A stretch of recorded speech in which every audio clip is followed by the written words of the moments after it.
Assalamualaikum warahmatullahi wabarakatuh. Alhamdulillahirabbil alamin. Asyhadu an la ilaha illallah wa asyhadu anna Muhammadar Rasulullah. Raditu billahi rabba wa bil islami dina wa bi Muhammadin nabiyyan wa rasula. Rabbi syrah li sadri wa yassir li amri wahlul 'uqdatam min lisani yafqahu qawli. Halo, apa kabar semuanya?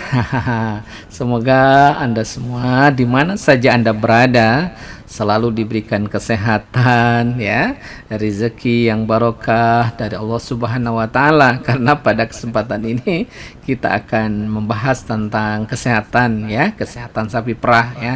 Bagaimana mengelola sapi kita supaya tetap sehat, tetap bisa berproduksi dengan optimal tentunya ya. Oke. Nah, sapi perah kita ya, kalau misalnya sehat ya, dia merupakan aset yang sangat penting dan menguntungkan dalam usaha peternakan sapi perah ya. Tanpa manajemen pengelolaan kesehatan yang baik ya, maka kemajuan peternakan sangat akan terhambat nantinya, dan apa yang terjadi berikutnya adalah efisiensi yang kita lakukan terutama di bidang tata laksana yang lain, pakan ataupun yang mendukung itu akan menjadi kurang bermanfaat atau kurang berarti ya. Ya jelas dong, kalau misalnya ternak dia tidak sehat, apapun yang kita berikan itu akan tidak berdampak ya, ataupun dampaknya ataupun pengaruhnya itu sangat minimal. Kalau sama dengan manusia, kalau kita lagi sakit ya, diberikan makanan yang enak pun rasanya kurang selera. Nah demikian juga pada ternak kita ya.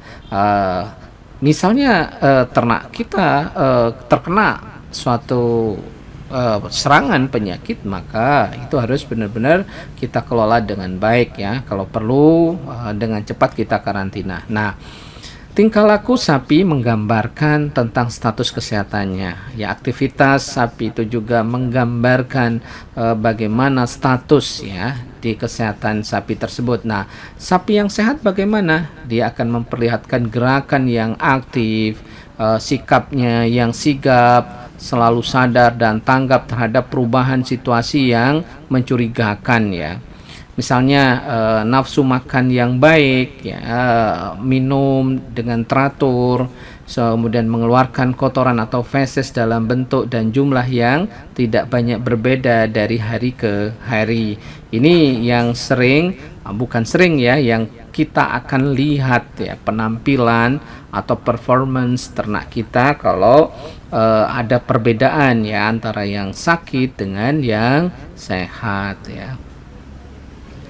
Nah, kondisi sapi yang seimbang adalah tidak terlalu gemuk ya, ataupun terlalu kurus. Kemudian langkah kakinya mantap dan teratur. Nah, bila sapi berjalan, gerakan kakinya wajar, tidak sempoyongan ataupun tidak pincang dia. Nah, sewaktu misalnya sapi itu berdiri ya, dalam keadaan seimbang dan bertumpu pada keempat kakinya dalam posisi yang santai dan punggungnya rata. Nah, sudut matanya kelihatan bersih, misalnya tanpa ada kotoran, dan tidak terlihat perubahan warna di selaput lendirnya dan pada kornea matanya. Kemudian ekornya selalu aktif mengibas-ngibaskan untuk mengusir lalat misalnya ya. Nah, kulit dan bulunya juga tampak halus dan mengkilap, pertumbuhan bulunya juga merata di permukaan tubuhnya. Itu adalah gambaran kalau ternak kita sehat. Sementara bagaimana dengan pernafasannya? Nah, frekuensi pernafasan itu akan bervariasi tergantung pada jenis sapi dan umurnya. Suara nafasnya halus, teratur, dan tidak tersengal-sengal ya. Jadi frekuensi nafas untuk sapi ini yang normal sekitar 20 sampai 30 kali per menit. Sementara denyut jantungnya juga normal ya, dengan kisaran antara 50-60 kali setiap menitnya. Itu adalah gambaran sapi yang normal, baik kalau kita lihat secara eksterior ataupun dari gejala ataupun tanda-tanda secara fisiologi, baik pernafasan ataupun denyut jantungnya ya. Ini akan memberikan gambaran umum apakah ternak sapi kita itu dalam keadaan sehat ataupun sakit. Nah, secara medis sangat diperlukan perhatian untuk dilakukan secara intensif ya terhadap permasalahan yang ada dalam peternakan sapi perah ini, karena kita tahu kalau ternak kita sakit maka dampak besar akan muncul nantinya, karena kita tahu bahwa sapi perah kita kalau bisa diperah terus, karena itulah andalan kita dan kita akan mendapatkan penghasilan dari itu. Nah, ada beberapa hal yang perlu dipertimbangkan ya. Yang pertama yang harus kita lakukan ini penjagaan penyakit secara umum, karena kalau ada beberapa ekor sapi yang sudah terkena seperti yang sekarang ini PMK, penyakit mulut kuku, itu juga akan cepat tersebar, ataupun penyakit yang lain ya. Nanti kita untuk penyakit mulut dan kuku kita coba bahas, kita coba share ya tersendiri, karena memang termasuk yang cukup gawat sekarang ini, apalagi kondisinya menjelang Idul Kurban atau Idul Adha. Nah, yang kedua itu harus kita lakukan program biosecurity yang benar-benar dilakukan ya. Jangan sampai kita hanya slogan saja. Kemudian yang ketiga, pencegahan terhadap mastitis, karena sapi perah ini sangat amat rentan terhadap terjadinya mastitis dan bisa menimbulkan produktivitasnya yang menurun secara drastis. Berikutnya yang keempat ini penanganan program reproduksi dan gangguan reproduksi. Ini sudah kita bahas di dalam kajian sebelumnya ya. Bagaimana sangat strategisnya kita harus melakukan strategi jangan sampai terjadi gangguan reproduksi ini. Nah ya, terlambat kawin, kita tidak bisa deteksi birahi dengan baik, maka akan berakibat pada mundurnya kebuntingan pada ternak sapi kita yang akan berdampak secara keseluruhan nantinya ya. Kemudian yang kelima itu pengaturan pemberian pakan yang tepat bagi kelompok umur maupun status produksi ternak. Nah, yang keenam, sistem pencatatan atau recording semua aspek peternakan termasuk data individual secara lengkap. Ini akan sangat membantu di dalam melihat status ternak kita, dan kalau misalnya terjadi hal-hal yang mencurigakan ya, bisa dengan cepat bisa kita tangani dengan baik ya.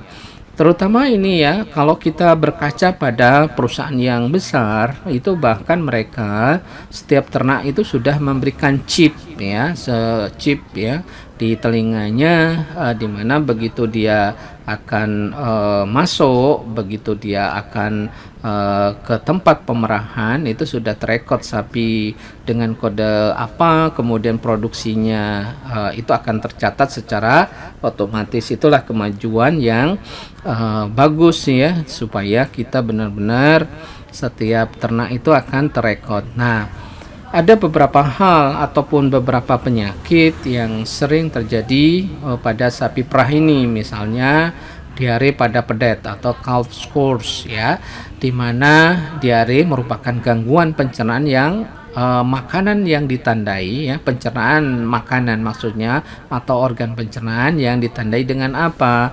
Dengan pengeluaran tinja yang jumlah ataupun frekuensinya melebihi normal, serta konsistensinya sangat cair dia ya. Kemudian tinja itu dikeluarkan oleh penderita tanpa disertai kesukaran, tanpa ada halangan, karena pada diare terdapat peningkatan peristaltik usus dan tidak adanya hambatan saluran pencernaan. Jadi lolos ya, karena nanti akan mengganggu ini ya. Nah, penyebabnya apa ya? Ada agen-agen penyakit yang paling sering mengakibatkan diare ini, misalnya kuman, E. coli, salmonella ya. Kemudian juga dari jenis Clostridium perfringens ya. Kemudian kalau dari virus ya, rotavirus, coronavirus ya, ini juga sudah lama ya terjadi pada sapi corona ini ya, dan BVD dan Protozoa aimeria ya, yang sering menyebabkan terjadinya penyakit diare ini. Nah, gejalanya bagaimana? Misalnya gejalanya ini akan terlihat dari diare yang terus-menerus, tinjanya sangat berair, kemudian warna tinja berubah putih ataupun kuning, dan baunya menusuk ya, terjadi kolibasilosis. Kemudian kita penanganan ya yang penting ini. Bagaimana penanganan kalau ternak kita terjadi diare ya? Pengobatan yang utama ditujukan untuk mengatasi penyebab primernya. Penanganan pertama yang bisa kita berikan atau protektif bisa menggunakan kaolin, juga menggunakan pektin, kemudian absorben ya, serta pemberian cairan faali dan elektrolit ya. Kalau pada manusia kita berikan oralit, larutan oralit. Nah, kemudian pencegahan yang ini penting ya, dan sangat bagus ya di dalam pengelolaan ini ya. Pengelolaan peternakan dan lingkungan yang baik ya, jelas tentu itu akan mendukung supaya kita bisa mencegah terjadinya diare ini. Kemudian kita lakukan sanitasi yang baik misalnya. Kemudian kandang yang bersih dan kering, ventilasi udara yang baik, dan keadaan kandang yang terang ya. Kalau bisa sinar matahari itu bisa masuk ya, karena kita tahu ada beberapa atau sangat bermanfaat matahari, terutama sinar matahari pagi dengan sinar ultravioletnya itu akan membunuh sebagian besar penyakit yang ada di kandang misalnya. Kemudian pemberian kolostrum dan air susu pada pedet prasapi ini sangat penting ya, dapat meningkatkan ketahanan tubuh terhadap agen penyakit, karena ini adalah pemberian kolostrum ini sangat strategis dan merupakan warisan yang sangat amat berharga bagi anak ya. Nah, ini juga harus diberikan walaupun kita sapi perah ini harus diberikan kolostrum ini ya. Jangan sampai terlewatkan. Nah, jika terdapat pedet yang menderita diare, disarankan untuk dipisah dan dirawat dalam tempat khusus ataupun di karantina agar apa? Agar tidak terjadi penularan pada pedet yang sehat. Nah, berikutnya adalah yang sering terjadi misalnya ya penyakit radang paru-paru atau pneumonia. Nah, penyakit radang paru-paru bisa menyebabkan kematian pada anak sapi misalnya pada umur 3 sampai 8 minggu. Nah, apa sih faktor-faktor ya ataupun pengelolaan ya peternakan dan lingkungan hewan sangat berpengaruh ya. Jadi faktornya ya kembali ya ke pengelolaan peternakan dan lingkungan kandang ya, sangat berpengaruh terhadap terjadinya radang paru-paru ini ya. Nah, manajemen pemeliharaan atau tata laksana pemeliharaan ternak yang baik ya harus dilakukan ya.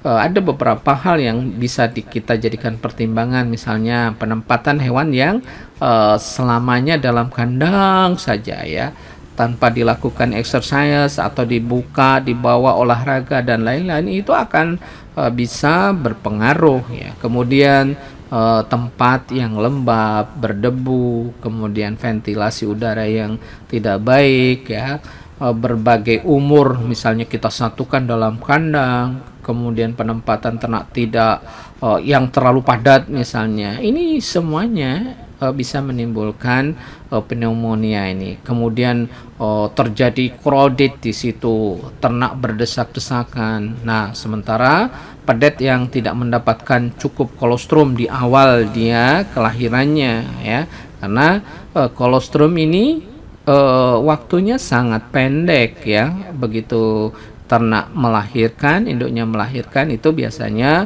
yang keluar di awal kelahiran itu adalah susu kolostrum ya. Dan juga pemasukan hewan-hewan baru yang tidak beraturan ya, harusnya kan, apalagi dengan masa-masa seperti sekarang PMK merajalela di mana-mana, itu harus hati-hati memasukkan ternak. Ini juga walaupun keadaan biasa-biasa saja, keadaan normal itu juga harus kalau perlu dilakukan karantina atau observasi ya, supaya tidak terjadi penyakit-penyakit yang bisa menulari sapi yang sudah ada di kandang kita. Ini harapan besar seperti itu. Sebetulnya mencegahnya ya bisa kita lakukan tentunya kalau kita punya manajemen tata laksana perkandangan yang baik ya, salah satu upaya. Nah, penyebab dari pneumonia ini misalnya virus nih ya, infectious bovine rhinotracheitis atau IBR, bisa juga disebabkan oleh malignant catarrhal fever, juga bisa juga bovine herpes virus tipe 4, ini penyebabnya. Kemudian ada juga disebabkan oleh adenovirus, kemudian parainfluenza 3, bisa juga disebabkan bovine respiratory virus ya, kemudian juga bisa disebabkan oleh bovine virus, kemudian diare ya, mucosal disease juga bisa disebabkan oleh rotavirus dan rhinovirus. Nah, itu kalau disebabkan oleh virus ya, bisa juga disebabkan oleh bakteri, misalnya oleh Pasteurella multocida ya, bisa juga disebabkan oleh Pasteurella hemolytica, juga C. pyogenes ya, kemudian Streptococcus, ini juga bisa terjadi. Bisa juga disebabkan oleh bakteri Klebsiella pneumonia, kemudian juga bakteri M. tuberculosis ya, juga bisa juga disebabkan oleh bakteri F. necroporum, juga bakteri termasuk di situ adalah Haemophilus somnus. Itu kalau dari bakteri. Kemudian bagaimana dengan jamur? Jamur juga bisa menyebabkan pneumonia dari jenis misalnya Chlamydia psittaci ya, juga bisa juga disebabkan oleh Mycoplasma mycoides dan M. dispar. Sementara ada parasit yang lain, misalnya Dictyochilus viviparous ya, itu penyebabnya. Nah, bagaimana gejalanya ya? Biasanya pedet yang menderita radang paru-paru, batuk-batuk dia ya. Kemudian pernafasannya cepat dan suhu badannya naik hingga misalnya 39 derajat Celcius lebih. Nah, sementara matanya tidak bercahaya, kemudian juga nafsu makannya kena dampak ya, hilang dia kalau walaupun diberikan makanan yang bagus, itu tidak selera, dan biasanya badannya menjadi lemah dia. Kemudian bulu-bulu kasar dan kering, kemudian keluar cairan yang berbau dari lubang hidungnya. Bagaimana dengan pengobatan sekarang kalau kebetulan ternak kita sudah terkena ya? Pemberian yang jelas pemberian antibiotik sesuai dengan dosis yang dianjurkan oleh dokter hewan ya, atau kalau ada dokter hewan kita minta tolong ataupun mantri hewan. Tapi kalau misalnya Anda punya kemampuan ya monggo dilakukan ya dengan sesuai dengan preparat yang dianjurkan tadi. Kemudian pencegahan ini yang sangat penting ya. Pencegahan ya, mencegah itu lebih bagus daripada mengobati, itu karena dampak kerugiannya pasti besar kalau sudah sakit ternak kita. Nah, pencegahannya bagaimana? Yang jelas kandang sapi harus kering ya, tidak lembab, kemudian juga hangat ya, tidak lembab juga, cukup mendapat sinar matahari dan sirkulasi udaranya yang baik. Itu yang utama ya. Balik-balik bagaimana kita mengelola kandang tersebut dengan baik ya.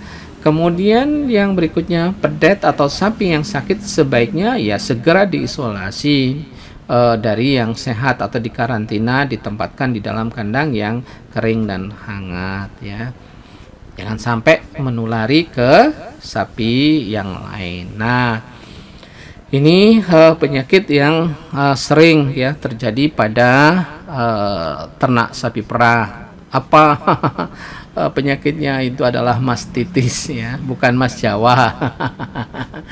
Bukan Mas di Jawa ya, ini mastitis atau mas logam perhiasan. Ini salah satu penyakit yang sering berdampak besar terhadap industri peternakan, karena kalau sudah terkena itu akan menimbulkan dia masalah yang sangat besar. Nah, mastitis adalah radang kelenjar ya atau radang ambing dengan perubahan fisik dan susunan air susu. Nah, perubahan fisik maupun susunan air susu meliputi warna, bau, rasa, dan konsistensinya. Nah, penyebabnya oleh apa? Penyebabnya mastitis disebut dengan human made disease ya, karena timbul sebagai akibat dari kelalaian manusia. Nah, patogen infeksius penyebab mastitis ini atau yang menyebabkan bisa ada Staphylococcus aureus ya, bisa juga penyebabnya Streptococcus agalactiae ya,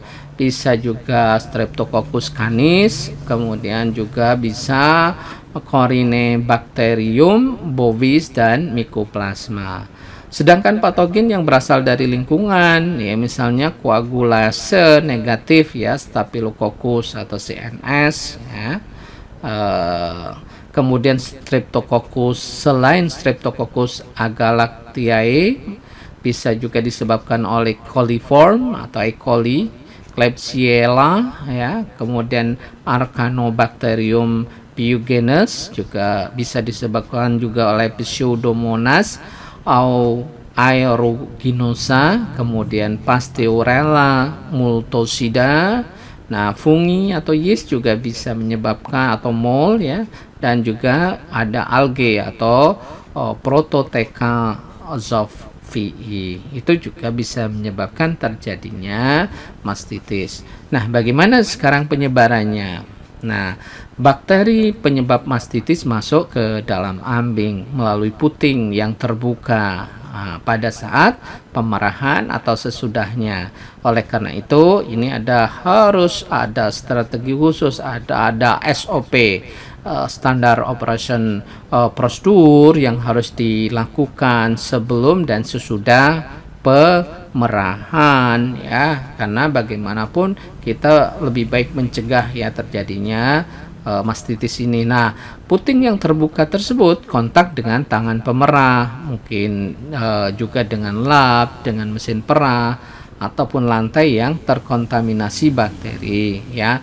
Mastitis menyebar dari satu sapi ke sapi yang lain. Nah, gejala ambing yang bagaimana gejalanya ya kalau ada mastitis ya, terkena mastitis sapi kita.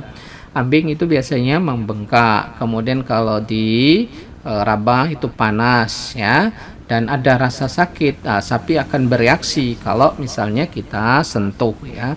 Kemudian terlihat kelainan berupa asimetri yang terjadi pada ambing kanan dan kiri ya.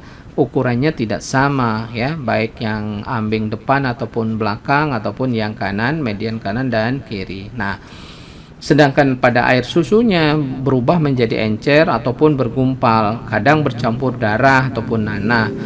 Sementara nafsu makannya menurun, kemudian suhu tubuhnya tinggi, kemudian produksi susu menurun, bahkan kadang sekresi air susu berhenti sama sekali ya, jadi ambingnya menjadi mati ya. Kasihan sebetulnya kalau sapi perah terkena oleh ini ya, oleh mastitis ini ya. Oleh karena itu bisa produksinya produksi susunya itu bisa menurun sangat drastis. Nah, sekarang penanganannya ya. Ambing yang terkena mastitis diperah sampai habis ya, jangan dibiarkan, namun tidak boleh dikonsumsi atau dimanfaatkan. Kemudian setelah diperah habis, ujungnya ujung puting dicelup dengan iodin misalnya.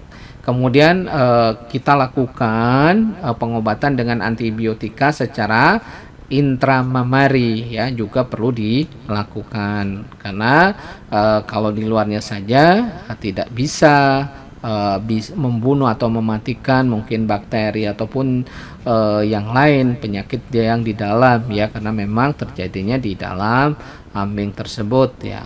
Nah, yang penting lagi ya pencegahan ini yang utama. Jadi misalnya lantai kandang selalu dalam keadaan bersih dan kering ya.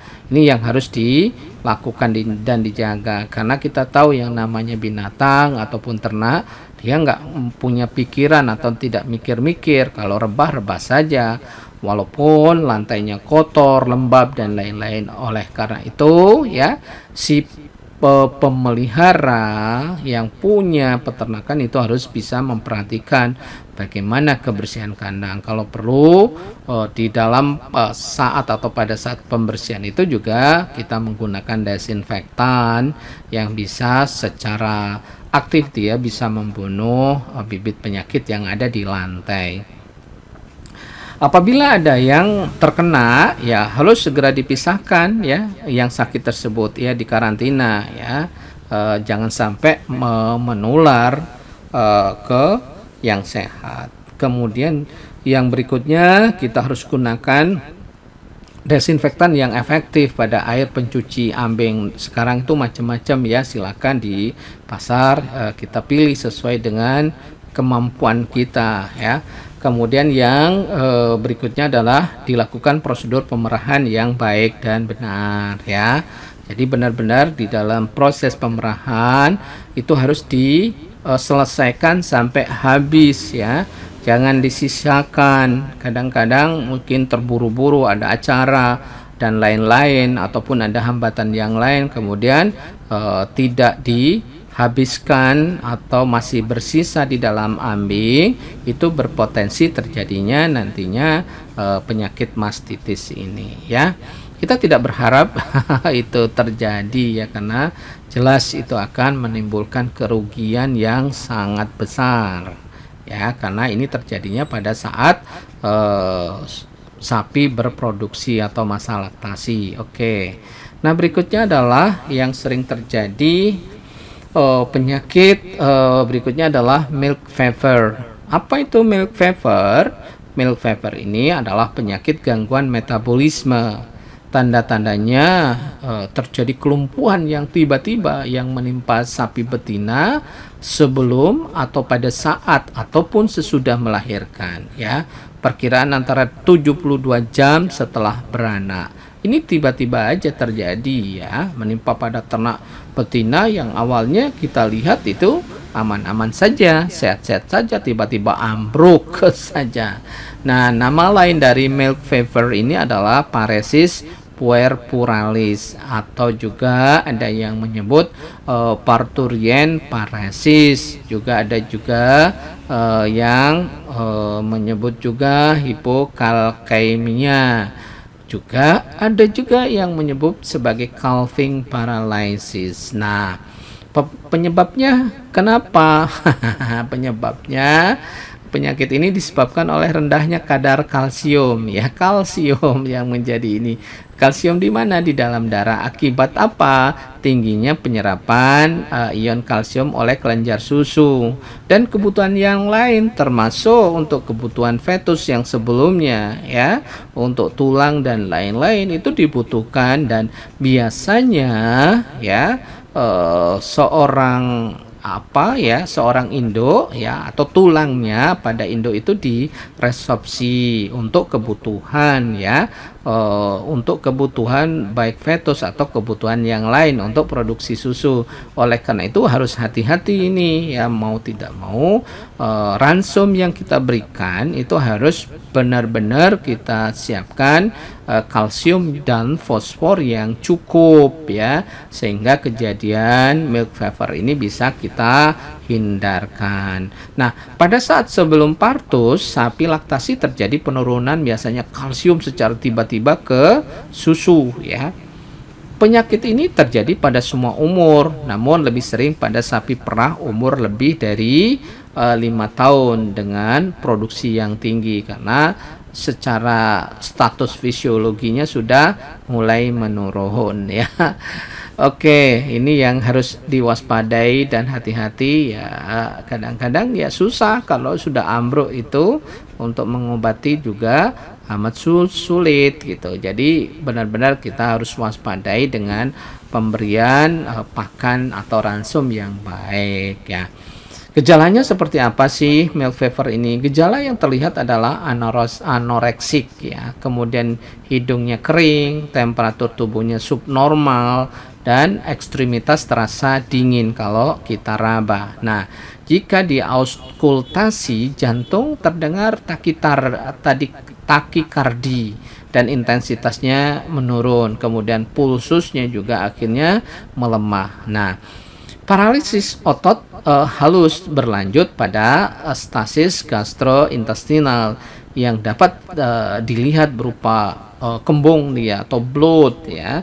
Kemudian tidak dapat defekasi atau mengeluarkan feses, mengeluarkan kotoran, dan hilangnya refleks sphincter anal ya. Anusnya refleksnya kan ada cincin ya, sphincter yang bisa mengatur, mengeluar atau menyetop itu tidak bisa berfungsi secara normal. Nah, ketidakmampuan juga terjadi pada urinasi atau mengeluarkan urin yang dapat terlihat dari vesika urinarinya ya, yang mengembang pada eksaminasi perektal. Nah, ini ya sangat-sangat amat ya boleh dikatakan kasihan, yang mengerikan sapinya ya. Dia akan menderita padahal cuma ya di dalam ransumnya, di dalam pengelolaan itu kurang bagus ya. Ransumnya tidak cukup mengandung kalsium ataupun asupan kalsiumnya tidak bisa terserap. Nah, ini harus diantisipasi bagaimana preparat kalsium yang kita berikan itu memang harus bisa diserap. Bahkan sekarang itu bisa menggunakan ya, mungkin kita masih skala penelitian ya, tapi itu bisa juga dilakukan. Itu adalah kalsium organik ya, kalsium yang mudah diserap dan gampang digunakan ya. Nah, pengobatannya bagaimana? Pengobatan ditujukan untuk mengembalikan kadar kalsium yang normal ya dalam darah secepat mungkin untuk menghindari kerusakan pada otot dan syaraf. Jadi dampak yang lebih lanjut kalau tidak tertangani dengan baik milk fever ini bisa terjadi pada kerusakan pada otot dan syaraf. Nah, kalau sudah ini terjadi maka amat sulit ya untuk kembali normal nantinya. Nah, pengobatan biasanya dipakai preparat kalsium seperti kalsium boroglukonat ya, yang terdiri dari kalsium boroglukonat 20% yang diberikan dengan suntikan per intravenous ya, dan bisa juga dilakukan per subkutan. Dosis yang diberikan tergantung pada bobot ya atau besarnya sapi, bobot badan sapi atau besarnya sapi. Nah, pencegahannya ya ini yang harus kita lakukan atau dibuat strategi ya pada ransumnya. Itu benar-benar harus dipastikan kita menggunakan kalsium, fosfor, dan magnesium dalam jumlah yang cukup dan seimbang sesuai dengan kebutuhan ternak sapi kita. Kalau perlu kita benar-benar sumber kalsium, fosfor, dan magnesium itu benar-benar yang bisa dimanfaatkan nanti ataupun bisa diserap oleh ternak kita ya. Biasanya dalam bentuk organik biasanya lebih bagus karena memang gampang atau mudah diserap. Penyakit berikutnya adalah brucellosis ya. Brucellosis ini penyakit menular yang secara primer menyerang pada sapi, kambing ataupun babi, dan bisa juga menular ke manusia nih ya, harus hati-hati ya. Pada sapi penyakit ini dikenal sebagai penyakit kluron atau kluron menular atau penyakit Bang ya. Pada manusia menyebabkan demam yang bersifat undulans yang disebut dengan demam Malta ya.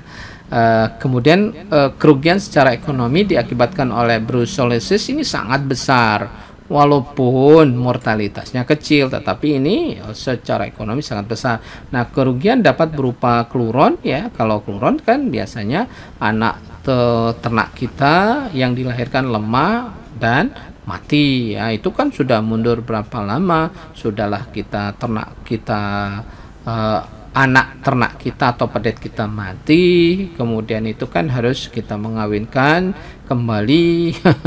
Itu cukup membutuhkan waktu yang lama ya.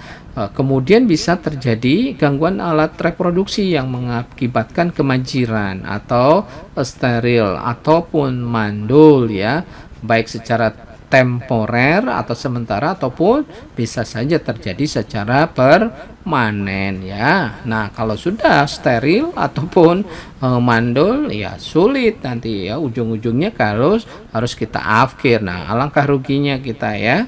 Memang dampak kerugiannya cukup besar brucellosis ini. Nah, kerugian lain dari sapi perah berupa penurunan produksi susu. Kemudian brucellosis pada sapi di Indonesia dimasukkan dalam daftar penyakit yang harus dicegah dan diberantas sejak 1959, dan kadang-kadang secara ini muncul lagi ya. Ini memang sulit kadang-kadang kalau sudah suatu daerah itu sudah terkena, itu sulit sekali untuk dihilangkan karena dia bisa bertahan bertahun-tahun ya. Nah, penyebabnya apa? Adalah bakteri Brucella abortus atau Brucella ini merupakan parasit intraseluler. Pada ternak ada 3 spesies, yaitu Brucellosis melitensis ya pada kambing, dan Brucellosis abortus pada sapi, dan Brucellosis suis pada babi. Nah, penyakit ini dapat menular dari hewan ke manusia, ke peternaknya. Itu harus hati-hati dan sulit diobati, sehingga brucellosis merupakan zoonosis yang penting ya. Zoonosis ini adalah penyakit yang bisa menular ke manusia. Ini hati-hati ya, jangan sampai ternak yang kita pelihara menularkan penyakit ke kita, ke anak kandang kita ataupun ke keluarga kita. Nah, bagaimana penularannya? Penularan bisa melalui saluran pencernaan, bisa saluran kelamin, misal melalui selaput lendir atau kulit yang luka. Cara penularan ya melalui air ataupun pakan yang tercemar ya, tercemar selaput janin ya, atau cairan yang keluar dari rahim yang menderita infeksi. Pada manusia, brucellosis atau abortus dapat disebarkan melalui konsumsi produk peternakan yang terkontaminasi seperti air susu misalnya. Selain itu juga melalui feses yang terkontaminasi, terutama dari ternak yang sedang melahirkan atau dengan kontak langsung pada waktu kawin dengan hewan yang terinfeksi.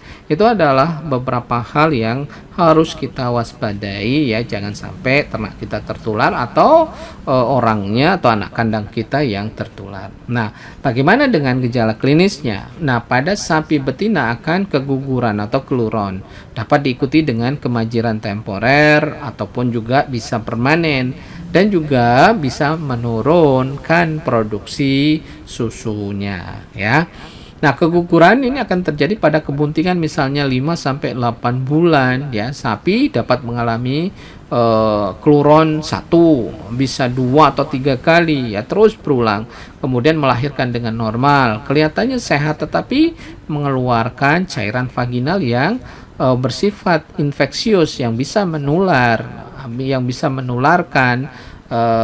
ini ya, penyakit brucellosis ini. Nah, sesudah abortus sering diikuti dengan retensio secundinarium ya, terjadi retensi pada retensio secundinarium ya. Nah, anak yang dilahirkan oleh sapi penderita brucellosis klinis biasanya mati dia, atau misalnya kalau toh hidup dia mengalami kelemahan.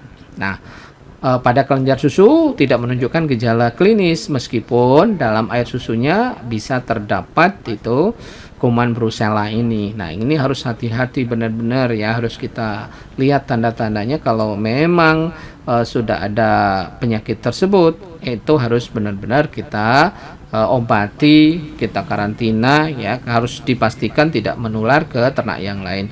Hal ini penting sekali karena ini penyakit brucellosis ini zoonosis bisa menulari siapa saja ya, karena menjadi berbahaya apalagi kalau sudah menulari manusia ya.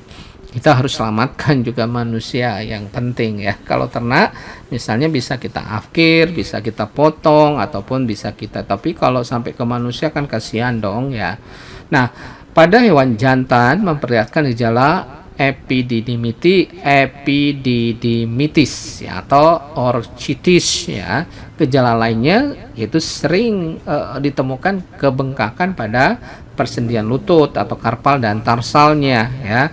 Kemudian masa inkubasinya seberapa lama ini belum diketahui secara pasti.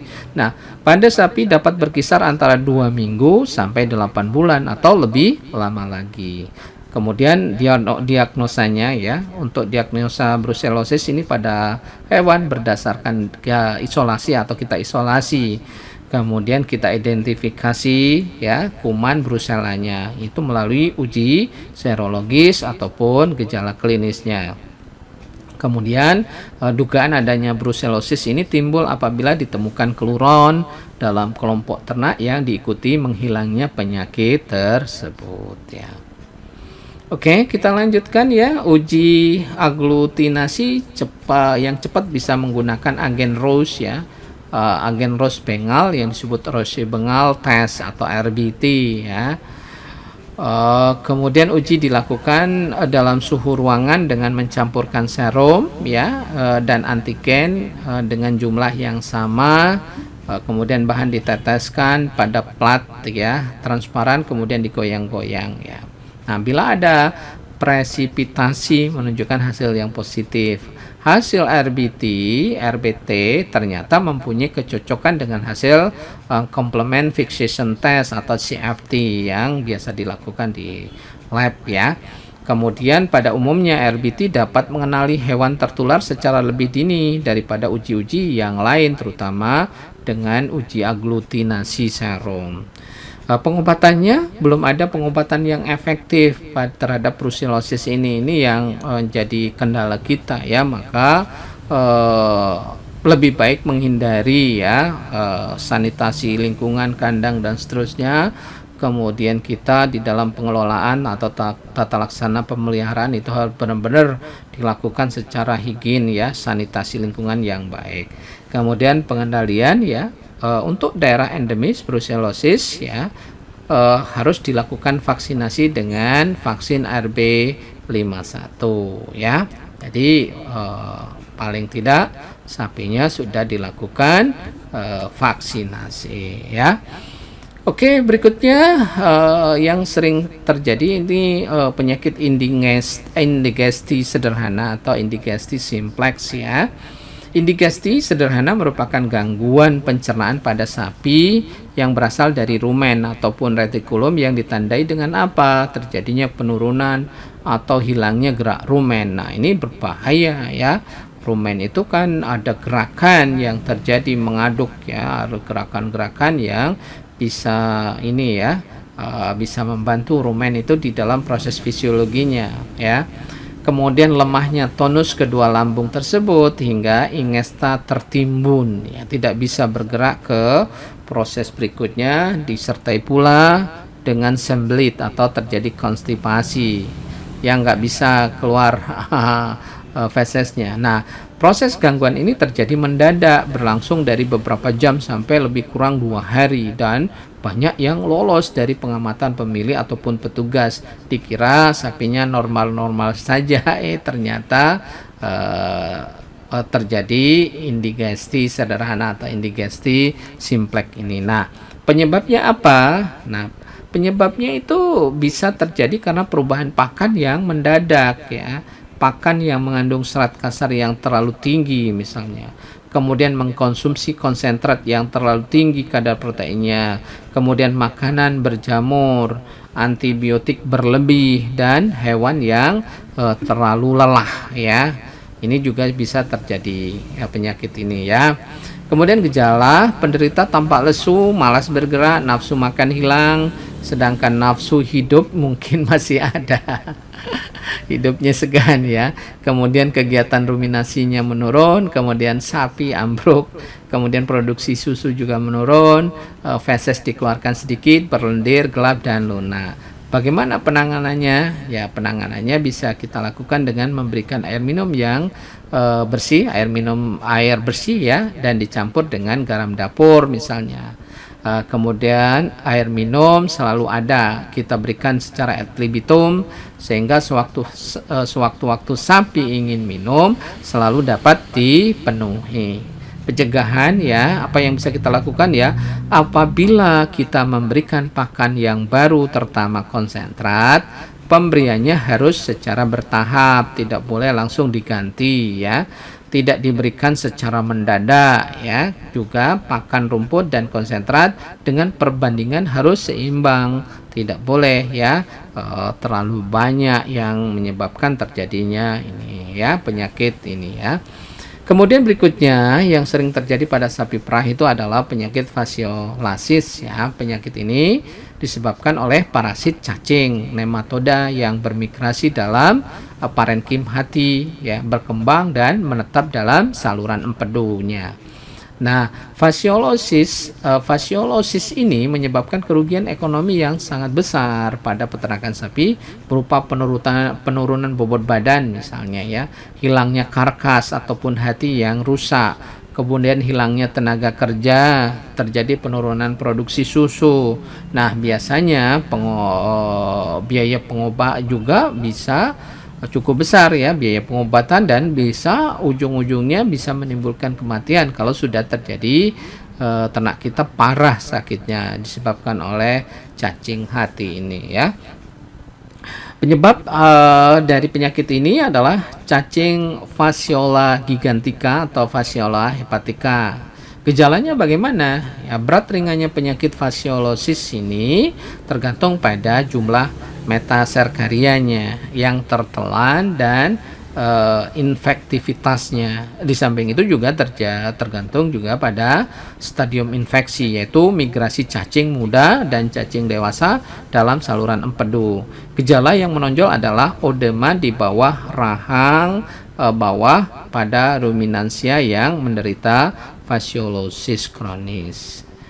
Nah, bila metaserkaria yang tertelan sangat banyak akan mengakibatkan kematian pada ternak sebelum cacing tersebut mencapai dewasa. Nah, bentuk akut yang terjadi ya, bentuk ini disebabkan karena migrasi cacing muda dalam jaringan hati sehingga menyebabkan kerusakan pada hatinya. Nah, ternak menjadi lemah, nafas cepat dan pendek, perut membesar atau membuncit dan rasa sakit ya.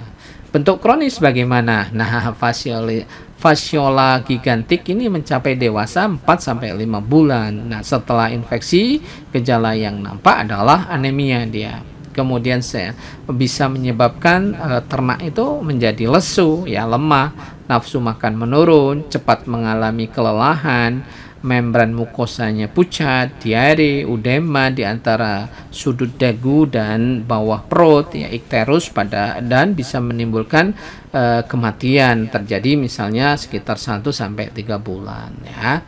Nah, pengobatan kita ya yang kita coba bahas itu bisa menggunakan nitrosinil ya, sangat efektif pada pemberian 6 minggu atau lebih setelah infeksi. Pengobatan ini dapat diulang 8-12 minggu kemudian. Kemudian derivat benzimidazol juga bisa digunakan, terutama albendazol, triclabendazol juga bisa digunakan, dan juga probendazol febantel ya. Selain efektif terhadap cacing nematoda, senyawa tersebut juga efektif untuk membunuh cacing hati muda dan dewasa dengan dosis ya yang harus tepat ya, sesuai dengan anjuran. Efek samping berupa kematian embrio mamalia atau absorb embrio dan efek teratogenik dapat terhindarkan kalau kita memberikannya dengan dosis yang normal. Pencegahannya bagaimana? Pencegahan ya kita berikan secara berkala, periodik, minimal 2 kali dalam 1 tahun ya. Kita berikan apa ya? Tentu obat cacing ya. Jadi bisa dilakukan minimal 2 kali dalam 1 tahun.